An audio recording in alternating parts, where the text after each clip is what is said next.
네, 방금 보신 화면 석유화학 업체가 밀집한 여수산단의 모습이었는데요. 오랜 불황으로 어려움을 겪은 석유화학 산업, 이제서야 형편이 조금씩 나아지는 모양새입니다. 이 내용 네트워크 연결 순서에서 짚어봅니다. 자, 황윤진 앵커, 여수산단 기업들 지금 상황은 좀 어떤가요? 네, 올해 3분기 석유화학 주요 기업들의 실적이 발표되고 있습니다.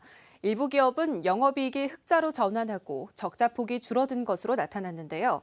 하지만 장기 불황의 원인이 여전히 해소되지 않은 만큼 일시적 개선이란 평가도 나옵니다. 보도에 손준수 기자입니다. 글로벌 경기 침체와 공급 과잉 여파의 지속으로 장기 불황에 빠진 석유화학 산업. 국내 주요 기업들은 공장 가동 중단 등 자구책 마련에 안간힘을 쏟고 있습니다.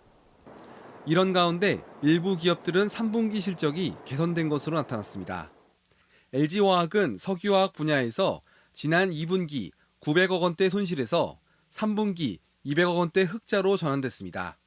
한화솔루션도 영업 손실이 400억 원대에서 90억 원 수준으로 크게 줄었고 아직 실적 발표 전인 롯데케미칼도 직전 분기보다 1,000억 원 이상 손실이 줄어들 전망입니다.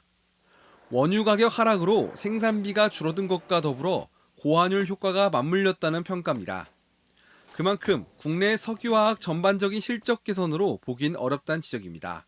주요 제품의 스프레드를 보면 이렇게 흑자로 전환된 상황은 아니고요. 다만 이제 매년 지금 적자 폭이 커져 왔는데 올해를 좀 마지막으로 적자 폭이 좀 축소되는 그런 방향으로 좀 진행이 됐으면 좋겠습니다.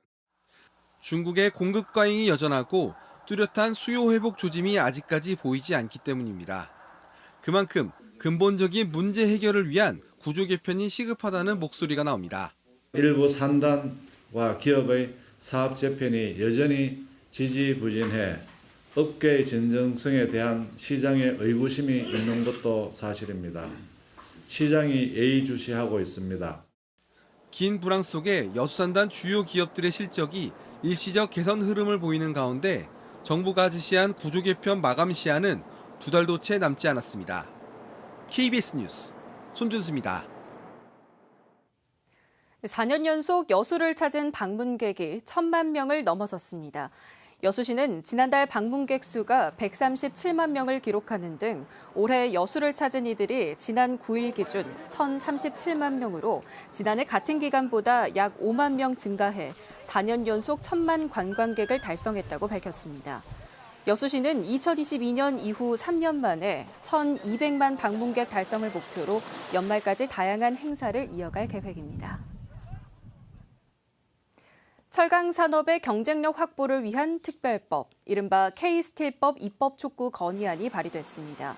전남도의회 김태균 의장은 최근 탄소 중립 실현을 위한 산업구조 전환, 미국의 고율 관세 부과와 글로벌 공급망 재편 등으로 국내 철강 산업이 심각한 위기에 직면해 있다며 이로 인해 광양 등 전남 지역 경제 상황이 심각하다며 국회가 K스틸법을 조속히 통과시켜 제도적 기반을 마련해야 한다고 강조했습니다.